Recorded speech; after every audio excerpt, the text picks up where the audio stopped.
Before it became a bathroom staple, Listerine spent decades as almost everything else. And its real breakthrough came when ordinary bad breath was reframed as a social disease.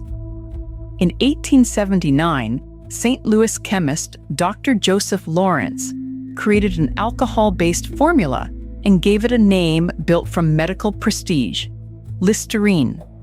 He named it in honor of the English doctor Sir Joseph Lister, the pioneer of antiseptic surgery. That origin matters because Listerine did not begin as a lifestyle product or even as a household routine. It began in the shadow of the operating room, attached to the growing authority of antiseptic medicine. At first glance, that sounds like a clean beginning, an inventor, a formula, a respected medical namesake. But the story does not move in a straight line from invention to success. The formula existed. The name carried weight. Yet having a product and having a market are not the same thing. The earliest identity of Listerine was broad, almost too broad.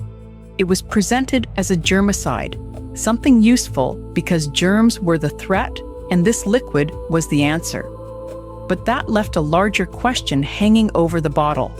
What exactly was it for? Invention had happened. Clarity had not. That uncertainty would shape the next decades, and it would force Listerine into one of the strangest stretches in branding history. Part 1. The product with too many lives. A product searching for the problem that could belong to it. Before it found the role that made it famous, Listerine was sold for an astonishing range of uses. It was promoted as a surgical disinfectant. It was sold as a floor cleaner. It was marketed as a hair tonic and as a deodorant. It was also offered as a remedy for diseases ranging from diphtheria to gonorrhea. That list is not a legend added later to make the story sound absurd. It comes directly from how the product was promoted before it found a stable niche. Listerine was not one thing, it was many things at once. And that kind of flexibility can look like strength, until it starts to look like confusion. A product that can be used everywhere may also struggle to become essential anywhere. If it sits in the surgical suite, on the floor, at the vanity, and in the medicine cabinet, what is its true identity? Why should anyone define the purchase? This was the low point in the brand's evolution, not because the formula disappeared, but because the product's meaning was scattered. Listerine was available, active, and adaptable, but it lacked a single, unforgettable purpose in the public mind. There is an irony here. Almost 140 years after its discovery, a 2017 trial would show that Listerine inhibits the growth of Neisseria gonorrhoeae bacteria, validating one of those early claims in a modern research setting. But that later finding does not change the historical problem the company faced at the time. Even if a product can do many things, consumers still need one reason to remember it. And soon, one reason would arrive, not from the lab alone, but from language. Part 2, the first mouthwash, but not yet a habit. In 1914, Listerine became the first over-the-counter mouthwash sold in the United States. That was a major shift. Until then, its focus had been tied more exclusively to the medical profession. Now, the bottle was moving out of professional space and toward everyday consumers. On paper, this looks like the turning point. A medical antiseptic enters the retail world as a mouthwash. The category appears. The product has a lane. But history rarely changes all at once. Becoming the first over-the-counter mouthwash did not automatically make mouthwash a daily habit, or Listerine a cultural necessity. The product had entered the right room, but it had not yet seized the room. Consumers still needed a reason to care with urgency. They needed a threat they could recognize in themselves. That is the crucial tension in this story. Listerine had a product form before it had a mass emotional trigger. It could be sold as mouthwash, yes. But why should millions of people suddenly feel they needed mouthwash? The answer would not come from explaining antiseptic science in more technical detail. It would come from attaching the bottle to a fear far more intimate than germs: social rejection. And that shift would be driven in the 1920s by Gerard Lambert and a single obscure medical term that most consumers had probably never heard before. Part 3: A word becomes a problem. The decisive moment came in the 1920s. Gerard Lambert and a company chemist used a clipping from the British Lancet that mentioned halitosis, an obscure medical term for bad breath. Bad breath was not newly discovered in the 1920s. The breakthrough was not the existence of the condition. The breakthrough was the framing. A little-known medical word gave ordinary breath odor the authority of diagnosis. It sounded clinical. It sounded official. It transformed an awkward possibility into something that could be named, identified, and treated. This is where the Listerine story becomes far bigger than one product. The company did not merely say, "Here is a liquid that can freshen your mouth." It tied that liquid to a newly elevated problem.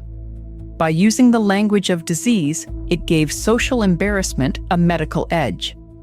That strategy is why this history is so often remembered. Advertising scholar James B. Twitchell later summed up the shift with a sharp line: Listerine did not make mouthwash as much as it made halitosis.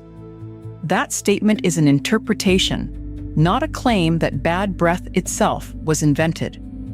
The verified history is narrower and more precise. Lambert's team seized on an obscure medical term and used it to popularize a cure for what consumers had not previously understood in those terms. The word was the pivot. Once people could be told they had halitosis, the bottle no longer needed to be everything.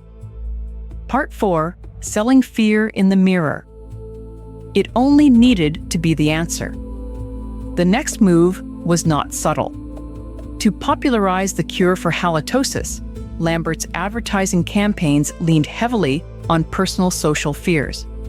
The most famous line captured the strategy perfectly. Often a bridesmaid, but never a bride. The power of that tagline was not in explaining ingredients or even in discussing medicine. Its power came from implication. If romance failed, if opportunities passed, if affection cooled, maybe the reason was not fate or circumstance. Maybe it was your breath, and maybe everyone else knew before you did. That is a profound shift in advertising logic. Listerine was no longer just being sold as a product. It was being sold as protection against humiliation. The danger it addressed was invisible, intimate, and potentially constant. You could not easily see your own bad breath the way you could see a stain or a cut. That uncertainty made the message even more effective. The campaign's genius, if that is the right word, was to diagnose consumers with a problem they did not realize they had, then present a socially acceptable cure. Not a dramatic medical intervention, not a public confession, just a bottle in the bathroom. This was the recovery phase of the brand. After years of trying on multiple identities, Listerine finally had a single emotional proposition that ordinary people could understand immediately. It was no longer a general antiseptic in search of a market. It was a private defense against a public nightmare. And once that message took hold, Part 5: From Confusion to Fortune. The numbers changed with stunning speed. Between 1922 and 1929, the Lambert Pharmacal Company increased its yearly earnings from $115,000 to more than $8 million. That is the comeback in hard numbers. Those figures explain why the halitosis campaign has endured as one of the most discussed marketing transformations in consumer history. A product that had spent decades drifting across categories suddenly locked into a powerful identity and exploded commercially.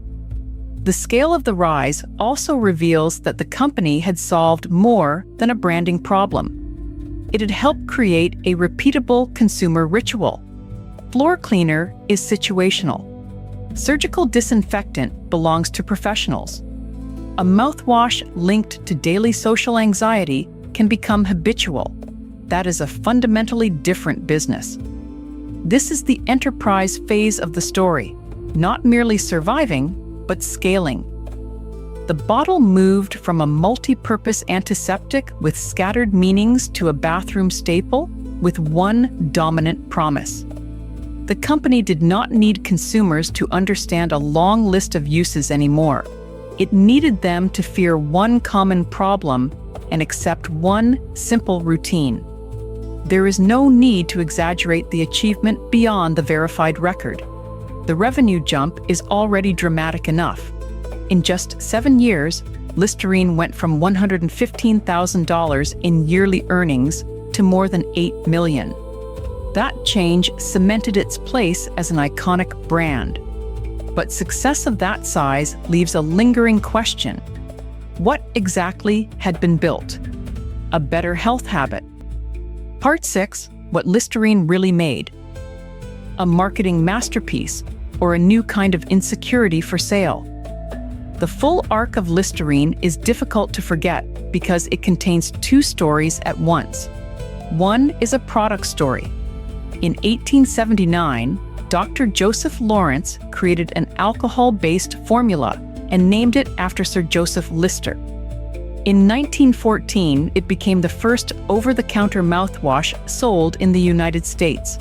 In that sense, Listerine helped define a category that still feels ordinary today. The other story is about marketing power. Before its breakthrough, Listerine had been promoted as a general germicide and as a remedy or aid for a bewildering spread of uses. Surgical disinfectant, floor cleaner, hair tonic, deodorant, and treatment claims ranging from diphtheria to gonorrhea. Then, in the 1920s, Gerard Lambert and a company chemist found a term in a Lancet clipping, halitosis, and built a new emotional frame around it. That frame changed everything. Listerine's rise did not depend only on what the liquid was. It depended on what the word did. It translated a vague social worry into a diagnosable condition and offered relief in bottle form. That is why Twitchell's line still resonates. Listerine did not make mouthwash as much as it made halitosis. As a reflection on advertising, it captures the historical shift. Not the invention of bad breath itself, but the invention of its modern cultural importance. And maybe that is the lasting lesson in this history. Some products win because they solve a known problem better. Others win because they teach the public to experience an old problem in a new way. Listerine did both, but it was the second move that changed its fate. From surgical antiseptic to household cleaner, from medical supply to over-the-counter rinse, from identity crisis to blockbuster brand, Listerine's path was not a straight line of invention. It was a story about naming, fear, and timing, and about how a product finally found the one use the public would never forget. If themes of shame, anxiety, or social rejection touched a nerve, consider reaching out to a trusted local mental health professional or support resource in your area.